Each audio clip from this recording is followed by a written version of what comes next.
Hai korang, jom saya tunjuk rumah dekat botol. Nama desain diberi ialah desain Sumayyah. Luar nampak moden kontemporari, tapi bila melangkah masuk, terus rasa aura elegan klasik yang tenang dan kemas. Satu benda yang menarik, rumah ni ada batu angin. Bukan hiasan semata-mata. Dia bantu alirkan angin dan cahaya secara semula jadi. Rumah jadi lebih sejuk, siang hari pun tak perlu bergantung sangat pada lampu.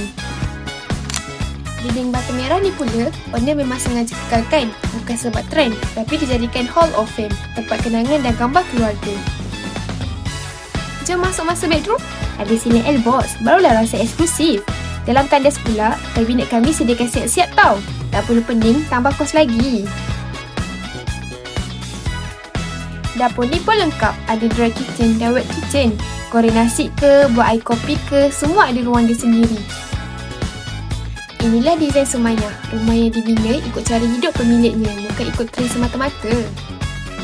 Mama, tanah dah ada. Jadi, tunggu apa lagi? Jom, bina rumah impian anda tu bersama AHB Group.